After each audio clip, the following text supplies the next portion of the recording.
benefits of exercise and bone health, there's so many benefits to exercise. Today, specifically, we're going to be talking about bone health. So the side effects of exercise, besides that DOMS, that delayed onset of muscle soreness, they're always desirable. So with exercise, you can actually stimulate the production of bone growth without stimulating the reabsorption, which is really important. We'll talk a little bit about balance because our body builds bone as well as cleans it out. So you really want to find that happy balance between the two. There's actually this molecule, it's called the PGCI alpha, or 1-alpha. They are generated through exercise, and they are a really powerful anti-inflammatory agent. They reduce cancer, type 2 diabetes, autoimmune illness, and Alzheimer's disease. The side effects of exercise, again, they're almost always desirable. They improve your posture. They improve your activities of daily living. They conserve muscle tissue. Like we said before, it helps build bones without that setting of that reabsorption. It conserves bone tissue. It improves your reaction time, which is really important when we talk about fractures.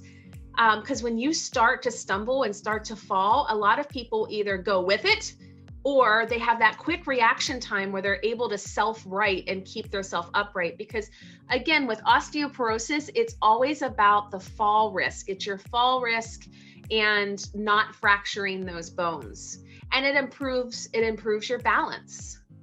So fracture risk, like we were talking about before, there's a couple different things that really help you to prevent your fracture risk. So sarcopenia, which is basically low muscle density. So people that just don't work out, they have that muscle weakening, or if you see some elderly, they have that muscle atrophy where their muscles aren't really defined. So there's several studies that show that demonstrate that the risk of having that low muscle tone increases as your bone mass decreases. There's also studies that show that forward hump, it's called kyphosis. So a lot of times that happens with poor posture, it happens with aging, it's really prevalent in those with Parkinson's disease or those with osteoporosis.